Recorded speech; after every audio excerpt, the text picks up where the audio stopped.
नमस्कार, आप देख रहे हैं time India TV news network और मैं जुबैर मलिक। इस समय वक्त हो चुका है हमारी बहस में कोरोना महामारी और पॉल्यूशन का। जैसे जैसे ठंड का मौसम शुरू हो जाता है, दिल्ली में पॉल्यूशन की मार बढ़ने लगती है, जिसके कारण दिल्ली वासियों की सांसें घुटने लगती है। आज इसी पर बात करने के लिए हमारे साथ 3 मेहमान मौजूद हैं। आम आदमी पार्टी से मेरे साथ मौजूद है साक्षी बंसल जी, और दूसरे नंबर पर जो बीच में बैठे हैं वो है अमित राय, जो कि एक सामाजिक कार्यकर्ता हैं, और तीसरे नंबर पर जो बैठी हैं वो सरोज गोपाल जी हैं, जो कि बीजेपी से हैं। मैडम, आपका तीनों का बहुत बहुत स्वागत है। सबसे पहले मेरा सवाल होगा आम आदमी पार्टी की जो यहाँ पर बैठी हैं साक्षी बंसल जी। लगातार केजरीवाल सरकार पॉल्यूशन को लेकर के कोई ना कोई मुहिम चला रही है। अभी हाल ही में रेड लाइट ऑफ गाड़ी ऑफ, रेड लाइट ऑन गाड़ी ऑफ का अभी आपने एक वो मुद्दा चलाया है, तो इस पे बताइए कितना पॉल्यूशन इससे आपको लगता है कम हो सकता है आपके हिसाब से? सर देखिए, मैं ये कहना चाहती हूँ, जो रेड लाइट ऑन और गाड़ी ऑफ का मुद्दा अभी ये जो रिसेंटली चल रहा है पॉल्यूशन को कम करने के लिए, अब हर कोई भी आदमी जो निकलता है करीबन 1-2 किलोमीटर का जो हम लोग उसका सरफेस माने कि उसको तय करना होता है, उसका पेट्रोल बचता है। डेली की अगर एवरेज माने ना तो करीबन वो कुछ ना कुछ हिस्सा अपना पेट्रोल का बचाता है। पेट्रोल के साथ साथ वो पॉल्यूशन कम करने में हेल्प कर रहा है, उससे बेनिफिट उनको ही है। सरकार अपने लिए काम नहीं कर रही है, ये आम जनता के लिए, आम जनता की सेहत के लिए। आप देख रहे हैं कोरोना इस टाइम पीक पे है, क्योंकि पॉल्यूशन धीरे धीरे बढ़ता जा रहा है। जैसे जैसे वेदर ठंडा होगा पॉल्यूशन उस हिसाब से बढ़ता जाएगा। तो अगर अभी से अगर हम लोग प्रिकॉशंस लेके नहीं चलेंगे, और हर एक आदमी की जागरूक होने की जरूरत है इस काम पे, अकेली सरकार कुछ नहीं कर सकती है। जब तक हर एक आदमी इस चीज को अपना मतलब मेन फोकस नहीं मानेगा कि हम लोगों को पॉल्यूशन कम करना है, तब तक अकेला आदमी कुछ नहीं कर सकता। सरकार आम आदमी पार्टी की सरकार है, आम आदमी को इसमें इन्वॉल्व होना पड़ेगा, आम आदमी को अपने लिए सोचना पड़ेगा। सरकारें तो सोच रही हैं। ठीक है, सरोज गोपाल जी, मेरा आपसे सीधा प्रश्न होगा। अरविंद केजरीवाल जी का साफ साफ कहना है कि पंजाब और हरियाणा के किसान पराली जलाते हैं, जिसके कारण दिल्ली का पॉल्यूशन स्तर बढ़ जाता है। इस पर आपका क्या कहना है? केजरीवाल जी को आदत है किसी और के अपनी गलती किसी और के सर पे फोड़ना। क्या 6 साल पहले पंजाब हरियाणा में पराली नहीं जलती थी? 6 साल पहले आपने कभी ऐसा देखा है दम घुटने लग गया दिल्ली में? मास्क तो चलो अब कोरोना की वजह से पहनना पड़ रहा है, लेकिन इससे पहले भी हम हर साल मास्क बांटते रहे, लोगों में जागरूक करते रहे हैं कि मास्क पहनने की जरूरत क्यों पड़ती थी। चलो अभी कोरोना की वजह से पहनना पड़ रहा है, मजबूरी है। तो अपनी गलती किसी और के सर मढ़ना, अपनी गलती ना एक्सेप्ट करना, ये तो केजरीवाल जी की हमेशा से आदत है। देखिए, केजरीवाल सरकार के जो पर्यावरण मंत्री है, उन्होंने साफ साफ अभी कुछ दिन पहले एक प्रेस कॉन्फ्रेंस की थी। उन्होंने कहा था कि अब से 15 दिन पहले तक तो दिल्ली की हवा एकदम सही थी। ऐसा क्या हमने 15 दिन में इतना पोल्यूशन बढ़ा दिया? उनका साफ साफ कहना है। अब क्या आप कहेंगे? जी आप इसे 15 दिन का और 20 दिन का, अब जैसे जैसे ठंड बढ़ेगी कहेंगे किसान ने पराली जला दी। नहीं तो क्या 15 दिन में इतना ट्रैफिक दिल्ली में बढ़ गया? आपको लगता है कि या कोई लोकल फैक्ट्री इतने बढ़ गए हैं क्या 15 दिन में? मैं सिर्फ ये कहना चाह रही हूँ कि 6 साल पहले आम आदमी पार्टी की सरकार आई थी। बिल्कुल 6 साल पहले आपने कभी सुना है कि पराली जली पंजाब में, पराली जली हरियाणा में, इसलिए दिल्ली प्रदूषित हो गया? ऐसा मुझे तो नहीं लगता इससे पहले कभी सुना होगा। पराली तभी भी जलती होगी, खेती तभी भी होती होगी, किसान तभी भी खेती करते थे। क्या अब 6 साल जब आम आदमी पार्टी की सरकार आई, क्या 6 साल से हवा का रूट चेंज हो गया, दिल्ली में आ गया? ठीक है, क्या वजह है? फिर मैं आना चाहूंगा आपके पास, क्या नाम, साक्षी बंसल जी, 1 मिनट की। साक्षी बंसल जी, अभी प्रकाश जावड़ेकर जी ने, जो कि केंद्रीय मंत्री हैं पर्यावरण के, उन्होंने एक प्रेस कॉन्फ्रेंस की जिसमें उन्होंने साफ साफ कहा कि भाई 4% पर जो पॉल्यूशन होता है वो पराली के, जो दूसरे राज्यों में पराली वगैरह जलती है उससे होता है, और 96% लोकल फैक्टर से होता है। इस पर आप क्या कहना चाहते हैं? सर देखिए, मैं ये कहना चाहती हूँ, बीजेपी एक दूसरे के ऊपर रोप प्रत्यारोप तो चलता रहता है, ठीक है, लेकिन मैंने जो अपनी बात में पहले कहा था, दिल्ली में पॉल्यूशन था, और जो अभी इन्होंने बोला है सरोज जी ने कि पॉल्यूशन पहले नहीं था, वो पहले भी था, लेकिन दिल्ली की पॉपुलेशन पहले इतनी नहीं थी जितनी आज। अचानक 6 साल से पॉपुलेशन नहीं बढ़ती मैडम, पॉपुलेशन बढ़ रही है, सदियों लगे हैं, सालों साल से दिल्ली में पॉल्यूशन बढ़ रहा है। दिल्ली में लोग रहते थे, दिल्ली की पॉपुलेशन बढ़ी होगी, 10% बढ़ी होगी, लेकिन पॉल्यूशन से तो दम घुटने लगे हर एक बंदे का। पॉल्यूशन बढ़ रहा है क्योंकि population, madam metro city Saroj Gopal ji के पास आना चाहेंगे। सरोज गोपाल जी, जैसे कि केंद्र सरकार राज्य सरकार पर, राज्य सरकार केंद्र सरकार पर आरोप लगा रहे हैं, तो उस पर आपका क्या कहना है? आरोप प्रत्यारोप की बात रही बात दिल्ली की, हम दिल्ली में रहते हैं, बेसिकली दिल्ली की बात करेंगे, और दिल्ली की जिम्मेवारी पूरी की पूरी जिम्मेवारी है अरविंद केजरीवाल जी के। ठीक आप देखिए अरविंद केजरीवाल जितना 10% अगर 100% में 10% करते हैं, सुनिए, तो 150% बीजेपी में अपना एडवर्टाइज करते हैं। एमसीडी में बीजेपी की सरकार है, कंस्ट्रक्शन के काम आज भी चल रहे हैं। जब पता है कि इतना कुछ हो रहा है तो उसपे क्यों नहीं वो लगाया जा रहा है? चुपचाप धड़ल्ले से कंस्ट्रक्शन का काम चल रहा है। जहां देखो कोई सड़कें एमसीडी की खराब है, कहीं कुछ प्रॉब्लम है, कहीं कुछ प्रॉब्लम है, तो ये कहीं ना कहीं एमसीडी भी इसकी जिम्मेदार है। और ऊपर केंद्र में भी आप ही की सरकार। अगर कंस्ट्रक्शन नहीं होगा, अगर पाइपलाइन नहीं, हम ये नहीं कह रहे कंस्ट्रक्शन बंद करो, लेकिन उसकी व्यवस्था तो करो ना। करना भी उतना ही जरूरी है जितना कि उसके पोल्यूशन से बचाव के लिए कुछ कदम उठाने चाहिए, वो केजरीवाल की जिम्मेदारी है। रिसेंटली आपने कई जगह देखा एमसीडी के कूड़ा ढेर, जहाँ पर भी कूड़ा का ढेर लगा हुआ है उसमें जानबूझ के वहाँ पे आग लगाई जा रही है ताकि पॉल्यूशन हो। पॉल्यूशन के कारण पॉल्यूशन एकदम नहीं आता। जो ठीक है, अमित जी के पास आना चाहेंगे जल्दी से। जो सामाजिक कार्यकर्ता है, दोनों पार्टियां जैसे कि बीजेपी आम आदमी पार्टी पर ठिकरा फोड़ती है और आम आदमी पार्टी बीजेपी पर ठिकरा फोड़ती है। चाहे वो डॉक्टर्स को देने वाले पैसे की बात आ जाए, चाहे वो सफाई कर्मचारियों को परमानेंट करने की बात आ जाए, चाहे कोई भी बात हो, चाहे कोरोना काल की बात आ जाए, चाहे पर्यावरण की बात आ जाए, इस पर आपका क्या कहना है? सर, जैसा देख रहे हैं दिल्ली में इस टाइम लोग जो है डबल दोहरा मार झेल रहे हैं। एक तो पहले से कोरोना से परेशान है, कोरोना की वैक्सीन नहीं आई है, लोग चिंतित हैं डे बाय डे। कितने लोग मर गए अभी सरकार के पास इसका आंकड़ा नहीं है बताने के लिए। दिल्ली सरकार बताती कुछ है और होता कुछ है। जैसे पंजाब विभाग शमशान घाट में केजरीवाल जी ने कहा था कि पूरे महीने में सिर्फ 13 लाशों को जलाया गया है, जबकि हकीकत एक दिन में वो 32 लाशें जलाई गई थी। तो ये पॉल्यूशन और पॉपुलेशन से इसका, जैसे कि मैडम ने कहा कि पॉपुलेशन भी बढ़ रहा है, तो पॉपुलेशन तो मैम बिहार में दिल्ली से ज्यादा है। अमित जी सुनिए, एक मिनट सुनिए। डाटा की जैसे आप बात कर रहे हो, जब केंद्र सरकार से डेटा मांगा गया था कि कितने माइग्रेंट वर्कर्स मर चुके हैं कोरोना काल के दौरान इधर से उधर जाने में, तो केंद्र सरकार ने भी वहां हाथ खड़े कर दिए थे। तो डेटा तो कोई सरकार नहीं देने वाली सर, डेटा भूल जाइए। मुझे लगता है डेटा हॉस्पिटल से मिल जाता है, कितने लोगों की डेथ हुई, क्या हॉस्पिटल से डाटा नहीं मिलता होगा? रोज डेटा के नाम पे तो ये सभी हाथ खड़े कर देते हैं। डेटा छुपाते थे केजरीवाल जी। उनका 60 बिल्कुल पीक टाइम चल रहा कोरोना का, सैकड़ों लोग रोज मर रहे थे। हर शमशान घाट में 250-300 लोग मर रहे थे। मेरा सरकार ने बहुत कुछ किया है। एक मिनट बिल्कुल किया होगा। मैं क्या कह रही हूँ, दिल्ली टॉप पे मीडिया ने हस्तक्षेप किया, उसके बाद पता लगा कि एक शमशान घाट में लगभग 300-350 लोग जलाए जा रहे हैं, जो कि केजरीवाल के हिसाब से 60 से ऊपर कभी डाटा नहीं पहुंचा। जब ठीक टाइम चल रहा था कोरोना से मरने का। दूसरी चीज कुछ डाटा शो नहीं किए गए बिकॉज ऑफ पैनिक क्रिएट ना हो, ठीक है, वो फैक्टर भी रहा है उस चीज में। लेकिन आप केंद्र सरकार से पूछिए उसने क्या किया है, कहां पर जहां जो सरकार काम करती है हमने किया ये काम हमारे सपोर्ट से हुआ। लेकिन जो एफर्ट्स थे वो केंद्र सरकार के नहीं थे, वो केजरीवाल सरकार के थे। वो आम आदमी की तरह काम करते हैं। केजरीवाल सरकार ने टीवी पे बैठ के विदाउट गैप दोनों टाइम टीवी पे बैठ के अपना एडवर्टाइज करने के सिवा और कुछ नहीं। आम आदमी की सरकार है, आम आदमी से डायरेक्ट बात करते हैं। मोदी जी कब बैठ के बात करते हैं आम आदमी? केजरीवाल की जिम्मेदारी है दिल्ली के मुद्दे को हैंडल करने के लिए। सरोज जी बात सुनिए। आज ही एम्स के जो निदेशक हैं उन्होंने प्रेस कॉन्फ्रेंस किया था और उन्होंने सीधा बोला है, आज तक से खास बातचीत में उन्होंने बोला है कि भाई अगर हम जल्दी से कोरोना केसेस इतने हमारे स्पीड में बढ़ रहे हैं, अगर जल्दी से हमें बहुत जरूरी है तभी हमें घर से बाहर जाना है। उनका कहना ये है साफ बहुत जरूरी है तभी आप घर से जाइए। हालांकि उन्होंने ये भी नकारा है कि हम तीसरे चरण में नहीं पहुंचे, अभी दूसरे में ही है। अफवाह बना रहे थे कुछ लोगों ने, जैसे बीच में कह रहे थे कि तीसरे चरण में पहुंचने वाले हैं कोरोना के, ऐसा नहीं है, अभी हम दूसरे में ही है।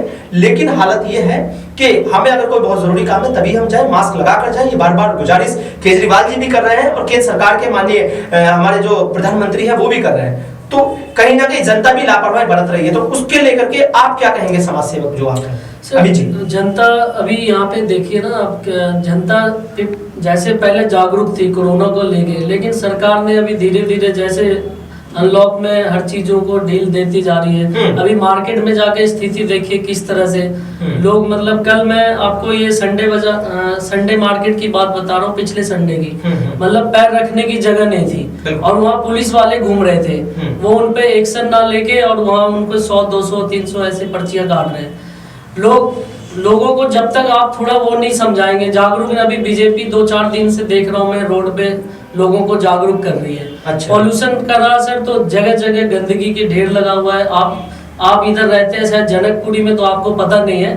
आप कभी रोड के उस तरफ जाइए, चाणक्य पैलेस वगैरह जाइए, वहाँ जाके देखिए, वहाँ निगम पार्षद रहते हैं, विधायक रहते हैं, उसके बाद वहाँ पे कूड़े को जलाया जाता है, तो पॉल्यूशन नहीं होगा। केजरीवाल, अच्छा ये बताइए, जैसे कि दिल्ली के अंदर अगर हम मास्क नहीं लगाते, कोई भी आदमी अगर मास्क नहीं लगाता, चाहे वो बाइक पे जा रहा है पैदल जा रहा है, तो उसका तुरंत 500 रुपए का चालान किया जा रहा है, ठीक है ना, कानून के हिसाब से। लेकिन क्या कहीं ना कहीं आपको नहीं लगता कि इस पर लोगों को चालान एकदम करने से आनंद फानने में अच्छा है कि उनको अवेयर किया जाए? बिल्कुल, ये जरूरी है, वही अभी बीजेपी कर रही है। 2-4 दिन से मैं देख रहा हूँ। और पॉल्यूशन जो है बहुत ज्यादा सर, इतनी उम्मीद नहीं थी कि एकदम से इतना बढ़ेगा। और केजरीवाल साहब को तो पता होता है ना कि पराली जलती है। साक्षी जी इस पे जवाब दीजिए। पहले से 2-3 महीने पहले मैं इसमें साक्षी जी जवाब देंगी जी, जो अभी ये कह रहे हैं चाणक्य पैलेस का एरिया, वहाँ पर एमसीडी जो है बीजेपी सरकार की है, वीना सब्बरवाल वहाँ से आपके निगम पार्षद हैं, और वहाँ का हाल जो ये कह रहे हैं वो बिल्कुल सही कह रहे हैं कि वहाँ का हाल बहुत बुरा है। वहाँ पर कूड़े के ढेर रहते हैं, कूड़ा जलाया जाता है, एमसीडी की जिम्मेदारी है ना। जो मैंने आपको पहले भी कहा था कि कूड़ा जलाया जाना सबसे बड़ा मुद्दा है। आप देखिए बाईपास पे जो दिल्ली पे कूड़े का पहाड़ बन गया है, उसका लॉजिक ही क्या है? आप उसको कम क्यों नहीं करते हैं? उसको कोई सॉल्यूशन क्यों नहीं निकालते? अरविंद जी ने अभी कूड़े से बिजली बनाने का प्लांट अभी लॉन्च किया है, अभी 4-5 दिन पहले ये लॉन्चिंग हुई है, तो वो एक्सेस कर तो रहे हैं, कुछ काम तो कर रहे हैं। बीजेपी की तरह नहीं है कि आपने ऐसे नहीं किया, आपने ये किया, जो किया वो हमने किया। वो सीधा डायरेक्ट ये बोलते हैं। हमने कैसे नहीं किया मैडम? मैडम वो काम कर रहे हैं। जब कोरोना काल चल रहा था, लेकिन जो हर वार्ड में जाके, हर क्षेत्र में जाके अनाउंस किया गया कि यूपी बिहार के लिए बसें जा रही है, बसों में बैठ के चले जाओ। बेचारे सारे मजदूरों को इन्होंने पैदल चलने को मजबूर कर दिया। सारे मजदूरों ने गलत मैसेज फॉरवर्ड हुए थे, गलत मैसेज नहीं, वो सामने की बात है। अनंत साहब पे हम लोग भी कह सकते हैं का ढेर लगा हुआ था, कहां सोशल मैसेज फॉरवर्ड बीजेपी के बाद अपने हिसाब से अपने हिसाब से मुद्दे को मूव करते हैं। वो जो हेल्थ मिनिस्टर सत्येंद्र जैन उन्होंने कहा था, उन्होंने कह दिया कि सरोज जी एक बात बताइए, जब आप लोगों से किसी चीज का डेटा मांगा जाता है, आप उस पर चुप्पी क्यों साध जाते हो? आपकी पार्टी से जब किसी चीज का डेटा मांगा जाता है, जैसे माइग्रेंट वर्कर्स का डेटा मांगा गया, आप उस पर चुप्पी क्यों साधे? माइग्रेंट वर्कर का डेटा दिया जाता है, कुछ पैदल गए, कुछ बसों से गए, कैसे गए किसी को पता ही नहीं, कैसे डेटा दे देंगे? अगर कहीं बुकिंग करके जाए तब तो कोई डेटा दे सकता है। जब पैदल निकल गया, कोई साइकिल से जा रहा, कोई बाइक से जा रहा, कोई किसी के कार में बैठ के जा रहा, कोई किसी ट्रक में छुप के जा रहा है। अभी आप ही ने कहा था कि केजरीवाल सरकार भगत चंद्र हॉस्पिटल विश्व की सभी आधुनिक और बुनियादी सुविधाओं से परिपूर्ण एक world class multi speciality hospital. Bhagat Chandra hospital, Mahavir enclave, Palam Dabri road, Dwarka में लोकेटेड।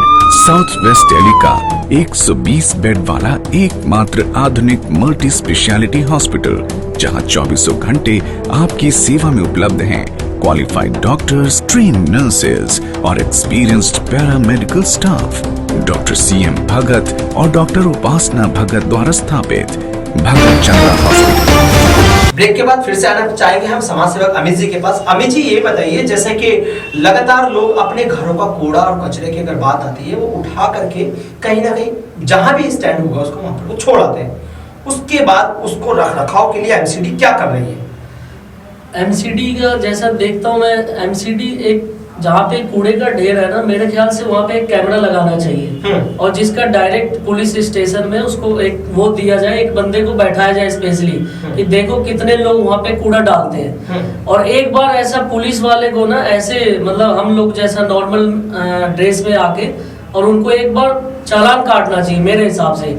क्योंकि मैं देखता हूँ शाम के टाइम में ना हस्बैंड वाइफ स्कूटी से आते हैं, हस्बैंड इधर उधर देखा, वाइफ उतरती है और जाके कूड़े का ढेर रख देती है। और कई बार तो मैं रात को कूड़े का ढेर को जलाते देखता हूँ, जो इतनी तेज गंध, मतलब इतनी बदबूदार धुआं निकलता है। पॉल्यूशन ही होगा उससे ना। और स्कूल अभी तो खैर स्कूल सर बंद है, जब स्कूल चालू था, जब यहाँ MDH के बच्चे आते थे या आपके रेनबो के बच्चे आते थे, तो बच्चे को जब मैं देखता था वो नाक बंद करके, मुंह पे रुमाल रख के, बताइए। और उसी क्षेत्र में विधायक जी रहते हैं, आम आदमी पार्टी के विधायक रहते हैं, सामने बीजेपी के मेयर रहते हैं। पॉल्यूशन सर देखिए एमसीडी की पूरी जिम्मेदारी जो है वो बीजेपी सरकार के हाथ में बीजेपी सरकार की है, वीनस सबरवाल वहां से और निगम केंद्र पार्षद की है। अगर बात करें हम तो केंद्र में भी जो सरकार इस समय चल रही है वो भी बीजेपी सर अगर बीजेपी ठीक है एमसीडी की सरकार है तो हम्म। आपका जो निगम पार्षद है विधायक है क्या उनको कभी उन्होंने इस बारे में टॉपिक पे बात किया? बिल्कुल क्या करनी कभी चाहिए। वो मेयर के पास गए कि सर जो राज्य सरकार है उन्हें भी क्या इस बारे में कभी बात करनी उन्होंने चाहिए। बीना शर्मा के पास अपने वो सुझाव मुद्दा लेके नहीं, गए उन्होंने कि बहुत बार मुद्दे रखे हैं वहाँ के हाँ, नाले बताइए, की बोलिए। नाले की सर, दीवारों को सर मैं पक्का 10 करने लोगों के को लिए लेके गया मैडम, 10 लोगों को लेके एक हाँ, बार बीना साक्षी जी शर्मा के आप पास इस पे रिप्लाई कीजिए, एक मिनट सर, साक्षी जी बोलिए। सर विधायक जी ने वहाँ पर बहुत एफर्ट्स किए हैं लेकिन वो सारा एमसीडी के अंदर आता है। जैसे मैंने आपको कहा वहाँ पे कूड़े के ढेर सारे एमसीडी के अंदर आते हैं। एमसीडी कूड़ा जब तक उनकी तरफ से एफर्ट्स नहीं होंगे, खाली विधायक जी की तरफ के एफर्ट्स मैटर नहीं करते। अब इनके उनकी विधायक तरफ जी के को efforts- देखिए खुद कोरोना हो गया है। देखो बताइए। कोरोना काम करने से दोनों किसी को पार्टी हो का सकता है। एक दूसरे से टकराव में तो नुकसान आम जनता को है ना मैडम, कहीं ना कहीं, और सरकार आम जनता के लिए ही काम करने के नहीं लिए देखिए चुनी जाती काम है। कर रहे हैं समाज में रह के तो शासन वही अच्छा होता है जो आम जनता को मैं एक मिल समाज सके। सेवी के नाते एक बता रहा हूँ, मैंने ये देखा है चाहे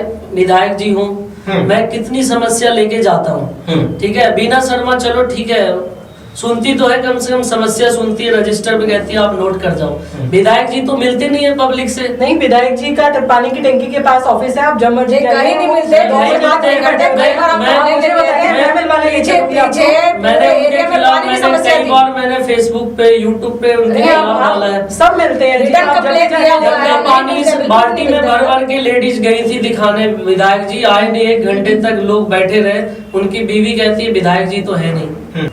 सरोज जी के पास जाना चाहेंगे। सरोज जी जैसे आपने अभी कहा है कि केजरीवाल सरकार कुछ नहीं किया, ये नहीं है वो नहीं है, आप एक बात बताइए, केंद्र में आपकी सरकार है, जी एमसीडी में आपकी सरकार है और 14 साल से है। सफाई कर्मचारी अभी कुछ दिन से प्रोटेस्ट कर रहे थे वो एक उसको लेकर के, निजीकरण को लेकर के, और डॉक्टर्स के पैसे नहीं दिए गए, बहुत सारे डॉक्टर्स भी प्रोटेस्ट कर रहे हैं। सबसे बड़ा सवाल यहाँ ये है कि आपकी सरकार तो आरोप लगाती है कि हमें केजरीवाल सरकार से पैसा नहीं मिल रहा है, वो केजरीवाल सरकार सीधा आरोप लगाती है कि हमें एमसीडी से पैसा नहीं मिल रहा है। अब किसको किससे पैसा नहीं मिल रहा है ये बड़ा ही संशय का क्वेश्चन है।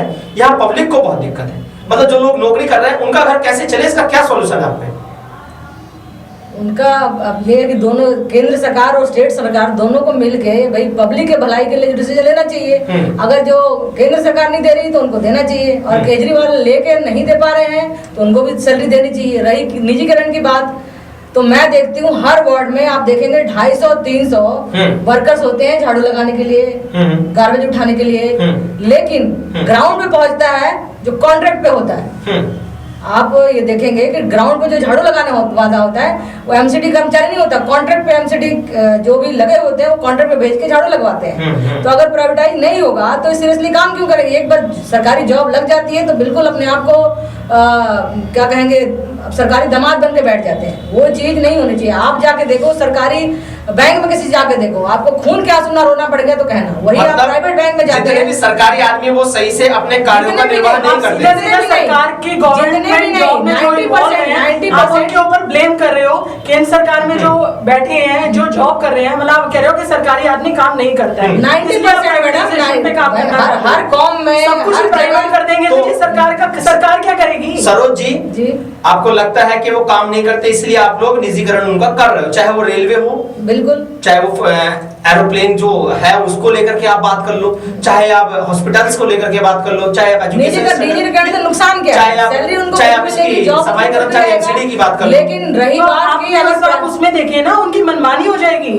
किसकी मनमानी है? निजीकरण में आप उनकी मनमानी जॉब में हम वो अपनी मर्जी से सैलरी देंगे, काम वो करके राजी देंगे 10,000 दिखाएंगे अगर 5,000, काम करके उसके बाद आप किसको अपनी ब्लेम करोगे? अपनी ड्यूटी उसके बाद आप किसको ब्लेम करोगे कि आपको 10,000 के साइन करवा के 5,000 दे रहे हैं? सरोज जी जी। अगर हम अपने घर का सारा सामान दूसरों को दे देंगे ना तो एक दिन वो आएगा कि हमारे पास बैठने के लिए शायद कुछ भी नहीं एक चेयर न रहे, बिल्कुल जी, वो सही भी कह रहे हैं। दूसरे ही चुरा के ले जाएंगे। अपने घर फिर का- आपको उसके अपने लिए घर का- इंतजाम भी सोच लेना अपने चाहिए घर का काम कि आप खुद के लिए चेयर कहाँ से लाओगे बैठने के लिए। अपने घर का काम अगर हम खुद करने के लिए सक्षम नहीं है, हाँ। मजबूरी में हमें किसी से अपना काम कराना ही पड़ेगा। नहीं तो तो क्या ऐसी गारंटी क्यों है वो आपको सही काम करके ऐसी क्यों देगा? मजबूरी है? आप उनके ऊपर प्रेशर सरोज जी करते हैं उनको। गारंटी है इस चीज की कि वो आपको सही काम करके देगा? नहीं चलो ट्राई करने में कोई दिक्कत नहीं है, गारंटी किस चीज़ अरे की? मैडम नहीं, जिंदगी गारंटी लोगों किस की लाइफ का चीज़ की? सवाल है, आप इसमें ट्रायल में कहाँ ले जा रहे हो? सरकारी जॉब अमित जी के पास आना चाहिए। नहीं, अमित जी। सरकारी जॉब लेते हैं जिस दिन ये निगम पार्षद जिस दिन ये इलेक्शन होता है, जिस दिन जीत के जाता है शपथ लेते हैं। हाँ चुनाव के दिन जी। नेताओं को सब याद आता है और चुनाव के बाद वो उसके सब बाद भूल जाते हैं। तो हाँ, उस सबकी चीज यही की गारंटी नहीं है, सरकार गारंटी किसी की अमित जी, तो सरकार की जरूरत ही नहीं पड़ती। आपके पास आना चाहेंगे अमित जी, ये दोनों जो अभी आम आदमी पार्टी वाली जो नेत्री है वहाँ पर जो बैठी है उधर से बीजेपी की, इन्होंने जो बोला इस पर आप अपना राय दीजिए। निजीकरण ठीक है सर, लेकिन एक चीज ये भी देखिए ना, जैसे कि लोग को वो 3-3 महीने सैलरी नहीं मिल पा रही है, 4-4 महीने नहीं मिल रहा है, उनका घर कैसे चलेगा? सवाल तो कैसे चलेगा? ठीक है, चलो निजीकरण में उनको टाइम पे सैलरी तो मिलेगी। आज अगर मेट्रो अगर प्राइवेट है, लोगों को सैलरी आ रही है, अगर रेलवे प्राइवेट होने जा रहा है तो उसमें बहुत चीजें सुधार होंगी। आप लाल किला आज से अगर 6 महीने 1 साल पहले अगर आप लाल किला गए होंगे तब की हालत जाके देखिए और आज जाके देखिए। आज क्या हो गया? आज private Lal Qila private Dalmia group के अंदर नहीं, प्राइवेट हो गए तो उससे क्या हो गया? साफ सफाई को लेकर पहले साफ सफाई नहीं जाके कहना चाहते पहले अगर लोगों को भूख लग जाती थी ना, अगर आप यही डिफरेंस देखिए ना मेट्रो में और छोटा सा एग्जांपल मेट्रो रेलवे का मैं भी सवाल करूंगा। साक्षी जी इसमें सफाई दीजिए, सफाई को लेकर नहीं, मैं एक चीज कहना चाहती हूँ। अभी बुधवार को हमारी पार्टी ने जंतर मंतर पे प्रोटेस्ट किया इनकी सफाई कर्मचारियों की सैलरी को लेके, और जिसका प्रोटेस्ट का हमें ये नतीजा मिला कि अगले दिन ही उनको सबको सैलरी मिल गई। तो आप देखिए इसका मतलब एमसीडी के पास पैसा था, वो पैसा देना नहीं चाहती थी, उनकी मंशा ना देने की थी, क्योंकि वो ब्लेम कर रहे थे कि अरविंद केजरीवाल जी को कि अरविंद जी ने इनको सैलरी नहीं दी है, उन्होंने हमारा पैसा रोका हुआ है, इसलिए हम लोग सैलरी नहीं दे पाए हैं। एक दिन में ही कैसे उन्होंने सैलरी दे दी? आप मुझे इसका जवाब दीजिए ना। आप ये बताएंगे कि मुझे उसमें कैसे दे दी? जवाब दीजिए, पैसा आ गया। अमित जी आप जवाब दीजिए। सर ये राजनीति देखिए, यहाँ पे कोई फायदा नहीं है, कहाँ से सैलरी दिया, कहाँ से आया, सब इनको सब पता होता है। एक दूसरे पे ये लोग वो लगाते हैं। इस सबसे नुकसान किसे? आम जनता को है ना सर। सफर करा, सफाई कर्मचारियों ने सफर किया। जब आपके पास सब कुछ था, आपके पास आना चाहो। रुकिए सरोज जी, ये अभी जैसे आप कह रहे थे ना कि मेट्रो में देखिए कितनी सफाई है, और जो डिफरेंस कह रही थी कि देखिए प्राइवेट है, सुनिए प्राइवेट देख लीजिए, इंडियन रेलवे में देखिए गवर्नमेंट है। मैडम आपको पता है ना, उसके दोनों का जो फेयर है ना, फेयर टिकट का जो किराया है उसमें भी कितना डिफरेंट है, आपको पता है?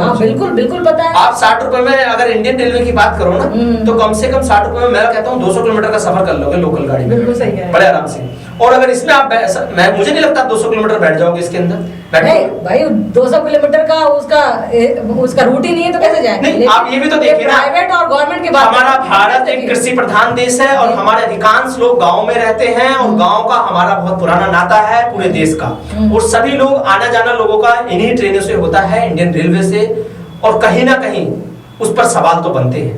बिल्कुल ठीक है। अब आप जैसे मेट्रो की आप बात कर रहे हो, मेट्रो एक प्राइवेट संस्था के हाथों में है। मैं आपको डिफरेंस बता रही थी कि यहाँ मेट्रो में क्या डिफरेंट है आपके हिसाब से? आप इंडियन रेलवे के प्लेटफॉर्म पे जाके देखिए, और आप मेट्रो के प्लेटफॉर्म पे जाके देखिए। सफाई की व्यवस्था की बात कर रहे हो क्या? बिल्कुल मैडम, अगर सफाई व्यवस्था की मैं बात करूँ ना, कभी आप साउथ इंडिया में जाइएगा, साउथ इंडिया में जाकर के देखिएगा प्लेटफॉर्म पे कितनी सफाई है। नहीं तो हम अब आप इसको क्षेत्रीय मुद्दे में लेके आओगे कि भाई साउथ इंडिया में सफाई है और नॉर्थ इंडिया वाले गंदे होते हैं, अब बताइए। रेलवे आप कभी जाइए, मैं बताता हूँ आपको। आप जैसे ही मैं बताता हूँ आपको, भोपाल क्रॉस करोगे, उसके बाद जैसे ही आप मध्य प्रदेश में घुसोगे, मध्य प्रदेश निकल करके जैसे ही आप आगे बढ़ते बढ़ते जैसे ही आंध्रा में जाओगे, आपको सफाई मिल जाएगी स्टेशन पे। वहां पर ग्रीन कलर का भी वो लगा होगा डस्टबिन, रेड कलर का भी होगा, सारे डस्टबिन। हिंदुस्तान में इक्का दुक्का की बात नहीं कर रही हूँ, ज्यादातर इंडियन रेलवे के स्टेशन देखिए और ज्यादातर मेट्रो स्टेशन देखिए, मेट्रो को कहीं भी देख लीजिए। तो मैडम एक बात छोटी सी बता दीजिए, इंडियन रेलवे किसके अंडर में आता है? केजरीवाल के अंडर में आता है क्या? नहीं, ये लोग सब केंद्र के जो मक्खन खाए और छाछ पिए कोई, करने का मतलब यही है कि सुचारू रूप से कम जिसको डर रहेगा कि आगे जॉब मेरी चली जाएगी, मक्खन खाए बीजेपी और छाछ पीने के लिए केजरीवाल जी को। आपने प्राइवेटाइज और सरकारी की बात की। प्राइवेटाइज करने का मतलब यही है कि जब इंसान को डर रहेगा कि मेरी नौकरी चली जाएगी, जब इंसान को डर रहेगा कि मैं काम नहीं करूंगा, मुझे तनख्वाह नहीं मिलेगी, तो सारा काम सुचारू रूप से होगा। आप कोई ऐसी संस्था है, किसी चीज का नाम बताइए जिसे प्राइवेट किया गया हो और आज वो सकुशल चल रही हो। अभी भाई साहब ने बताया, जाके लाल किला देखिए आप। अच्छा, कई चीजें हैं सर। मैडम, लाल किले में सफाई पहले भी थी। नहीं, मैं वहाँ बहुत अच्छे से घूम कर आया हूँ, पहले भी काफी नहीं, पहले भी फर्क है, आप नहीं गए।